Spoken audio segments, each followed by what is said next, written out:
Earlier on GMA, Robin Roberts sat down with Roger Karstens, the top hostage negotiator who brought Brittney Griner back to the U.S. Let's listen. She said, look, I've basically been listening to Russian for 10 months. I want to speak English. I want to chat with people.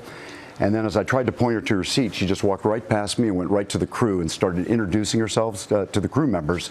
And honestly, I watched her and she connected with everyone, looked in their eyes, shook hands, got to know their names. And only when that was all done did she go back. And I was really impressed at how she values other people, to include the people that were trying to bring her home. Clinical psychologist Wisdom Powell joins me live now for more on this. Wisdom, thanks for being on. I know you're not directly involved in this case, but we do know that Griner's now in a military medical facility. She's receiving physical and mental health care. And based on your expertise and what we do know about her story so far, what do you think her road to recovery looks like? And what does it tell you that she was apparently very chatty on this flight home, eager to talk to people, and of course, eager to see her friends and family? Well, first of all, welcome home, Brittney. And secondly, I think her display of compassion and her genuine appreciation really gives us some insight about the interior capacity that Brittney possesses.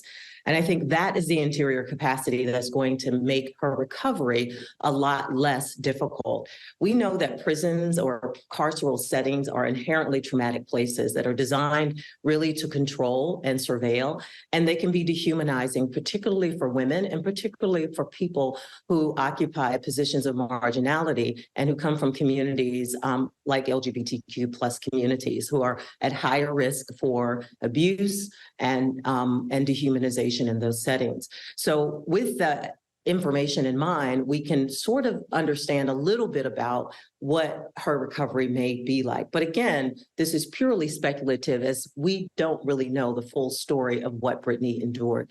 What we know for sure is that when individuals are in carceral settings, they have a higher risk for post-traumatic stress symptoms and post-traumatic stress disorder, which can present itself as hypervigilance, more difficulty concentrating, sometimes exaggerated startle, and re-experiencing. And that is why it is so important that in this moment that we really hold space for Brittney and that we allow her the time that she needs to heal, grow, and thrive. Now, Griner's wife has been outspoken. The basketball community as a whole really rallied behind her cause and raised awareness about this case. How important is that support now for someone in her position? It is critically important. In fact, what we know for sure is that when individuals return from carceral settings and they return to a family system, a support system, a village that wraps their arms around that person, the likelihood of their successful adaptation post-release is much higher. There's also potential for individuals to grow in the aftermath of these exposures. We sometimes refer to this as post-traumatic growth.